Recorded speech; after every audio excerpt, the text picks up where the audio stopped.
Bonjour Julie. Salut Marcia.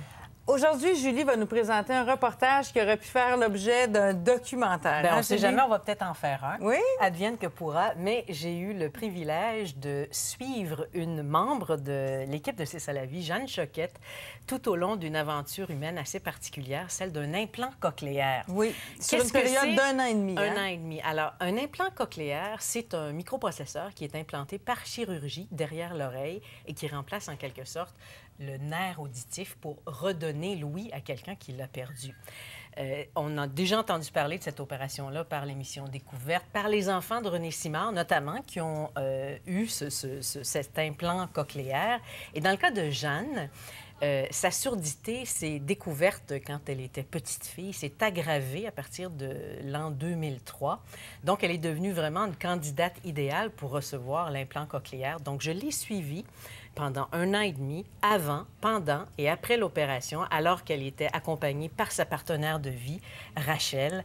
Et ce que vous allez voir, dans le fond, c'est un concentré, vraiment un concentré de vie. Et Julie, ce qu'il faut dire, c'est quand on la voit à un moment donné en train d'entendre des sons avec la médecin et avec Rachel, sa partenaire, il faut que vous sachiez que c'est la première fois de sa vie qu'elle entend ces sons-là. Alors, c'est vraiment très émouvant. On regarde ça.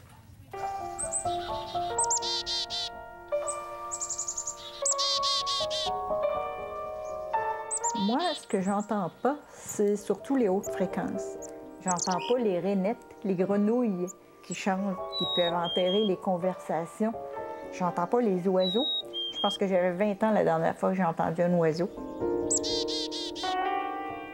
On s'en rend pas compte dans notre environnement. Le clignotant quand tu tournes à droite ou à gauche dans l'auto. J'entends pas mes chats miauler. J'entends pas la sonnette de la porte. Je suis obligée d'avoir un système avec des lumières, puis j'entends pas le cadran, le réveil matin. J'ai pas mes appareils auditifs, c'est encore pire. Je suis obligée d'avoir quelque chose qui fait vibrer mon lit. En ce moment, avec mes appareils, c'est 10 de l'oreille droite, puis l'oreille gauche est à 48 92 avec la lecture labiale. Oui, tu l'entends, sa question?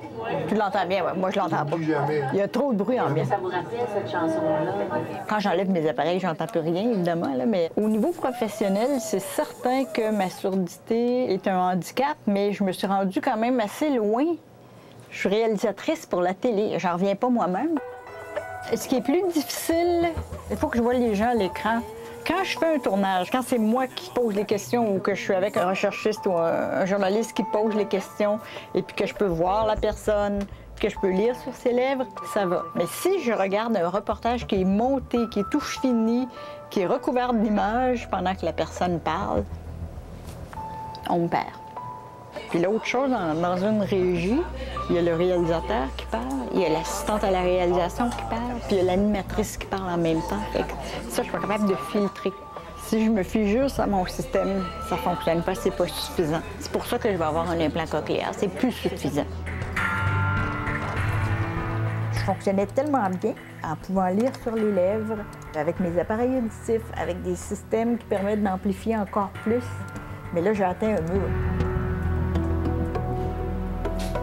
Une des attentes que j'ai, c'est de moins faire répéter les gens. C'est sûr que les gens autour de moi, ils ont cette attente-là aussi. Imagine-toi, j'aurais pas besoin de te regarder pour t'entendre. Non, j'ai pas peur. Non, pas du tout. Si j'ai peur d'être déçue. Qu'est-ce qui peut arriver de pire?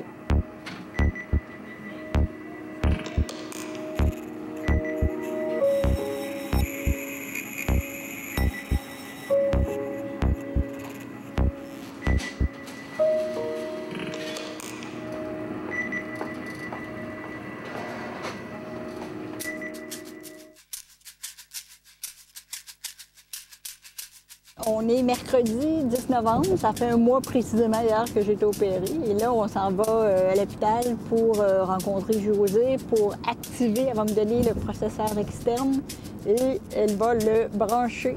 Hey, j'ai pas pris le bon chemin. Comment? Je suis énervée, là, je suis énervée. Tout le monde me dit « Ah, ça va être le jour de ta nouvelle vie, le premier jour de ta nouvelle vie. » Je suis pas sûre. Je suis vraiment sceptique par rapport à ça. J'arrive pas à le concevoir, que je vais entendre mieux que ce que j'ai entendu depuis 30 ans. Donc, au début, on commence très bas, puis graduellement, moi, je vais augmenter le volume. OK. OK, c'est parti.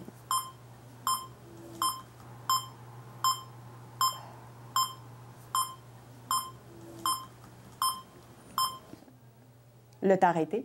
Oui. OK. OK, parfait.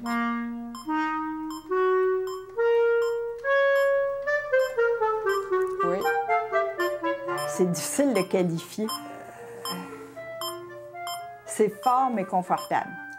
Tout l'automne, j'ai rencontré José à chaque semaine. Puis c'était essai-erreur, on ajuste. OK, là, je retourne chez nous. OK, qu'est-ce que j'entends pas bien? C'est comme ça qu'on est arrivé aux paramètres que j'ai aujourd'hui.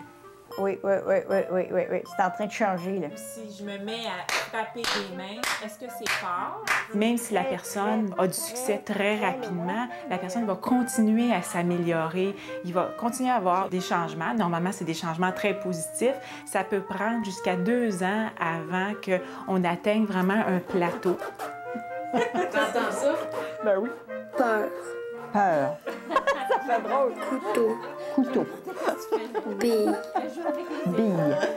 Cap. Carte. Carte. Cap. Terre. Terre. Hey, je l'ai. C'est vrai qu'au début, oui. Les 2 premiers mois, oui, la voix est robotisée, tout ça. Mais le cerveau est une machine extraordinaire et ton cerveau s'ajuste. Garçon. Garçon. J'enlève cette petite affaire-là, là. Je veux dire, pense-y même pas, là, j'entends 0, là. 0. Bien, j'entends. C'est comme si...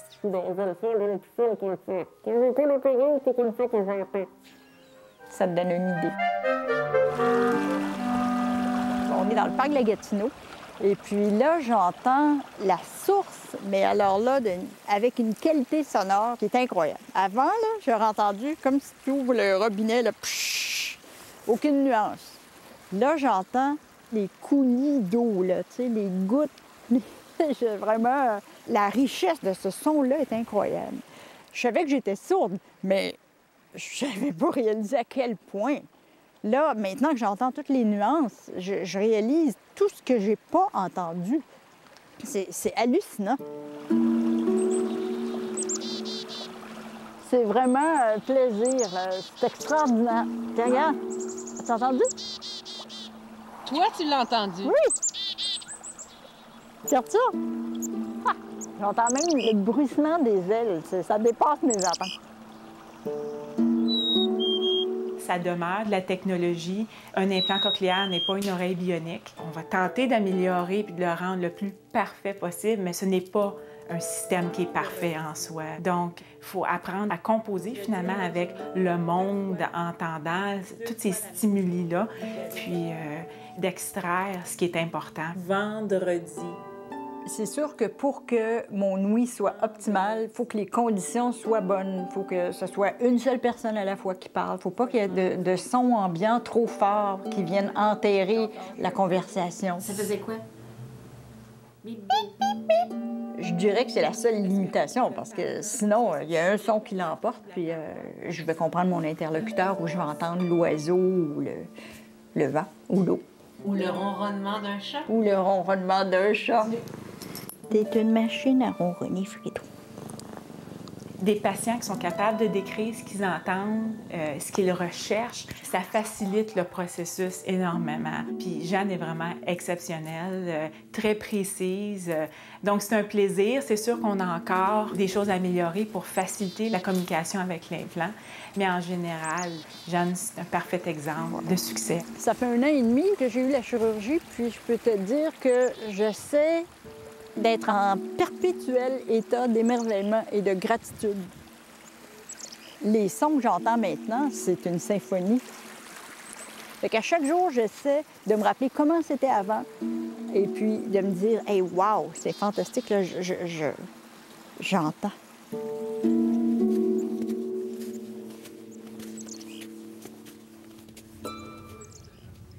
Avez-vous vu le sourire de cette femme épanouie qui peut maintenant entendre le son d'un oiseau et le ronronnement de chat et plein d'autres sons, le son de ses collègues?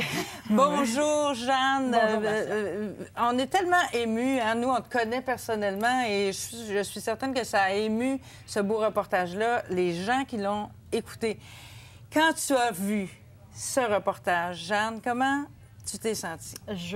Ça m'a fait revivre tellement d'émotions parce que la scène où on m'active pour la première fois, là, je sais pas si tu l'as vu dans mes yeux, là, mais je la trouvais pas drôle du tout parce que je n'entendais rien qui ressemblait de près ou de loin à un son humain. Elle disait vendredi, j'entendais bip, bip, bip. Alors, tu paniquais? La panique, hein, ça a pris 45 minutes avant que je commence à comprendre du son, là. Un son qui ressemblait à la voix humaine. Puis après, ça s'est mis à évoluer, oui. Et assez rapidement aussi. C'était incroyable. Oui, et chaque personne est différente. On m'a expliqué que chaque personne, il y en a qui entendent « wow », très bien du premier coup, d'autres que ça peut prendre plusieurs jours ou semaines. Alors moi, c'était quand même pas si mal, mais au début, là, wow.